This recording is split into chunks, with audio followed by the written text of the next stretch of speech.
Présentation du back-office de Swile ex-Launcher pour les restaurateurs.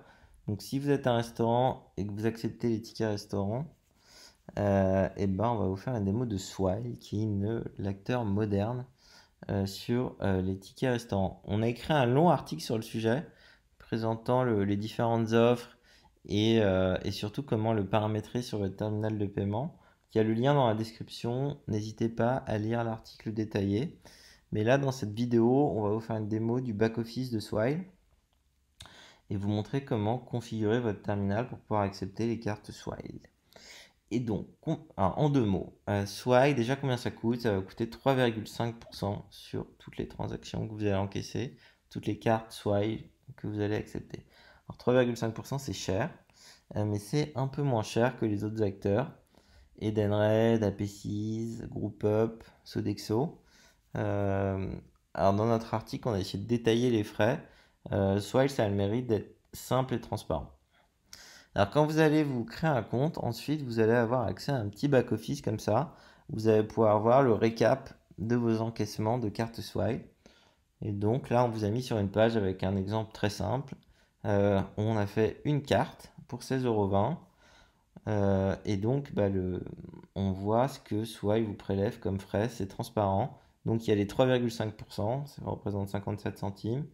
Il y a la TVA pour 11 centimes. Donc, sur 16,20 €, Swile va vous prendre 0,68 € et vous versez le solde sur votre compte en banque.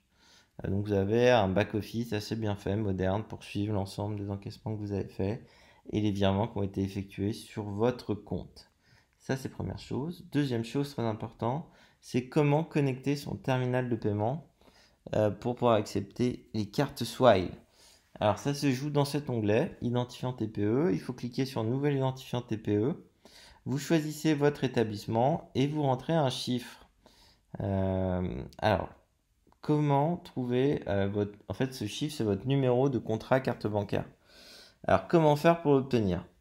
Alors, il y a plusieurs choses. Si vous êtes dans votre banque, vous êtes passé par le modèle bancaire traditionnel, il faut sortir un ticket de télécollecte ou un ticket commerçant et ce numéro va apparaître sur cet emplacement du ticket.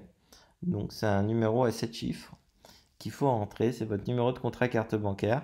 Et comme ça, Swile va pouvoir savoir que ce numéro de contrat carte bancaire correspond à votre établissement et donc pouvoir remonter les informations. Donc pour votre banque, il faut imprimer ce ticket, le repérer et le renseigner dans ce formulaire.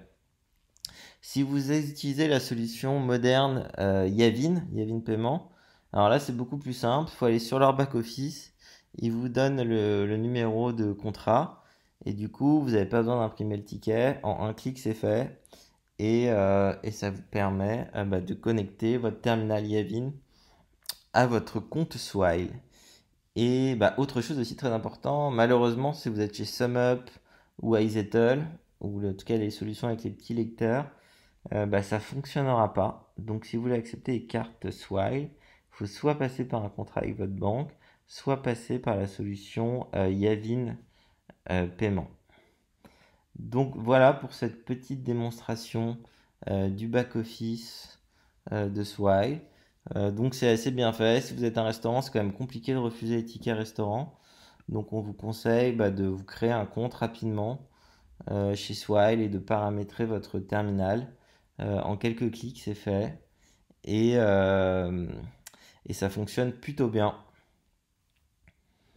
Vous pouvez vous abonner à la chaîne pour suivre d'autres vidéos présentant des solutions pour les entrepreneurs.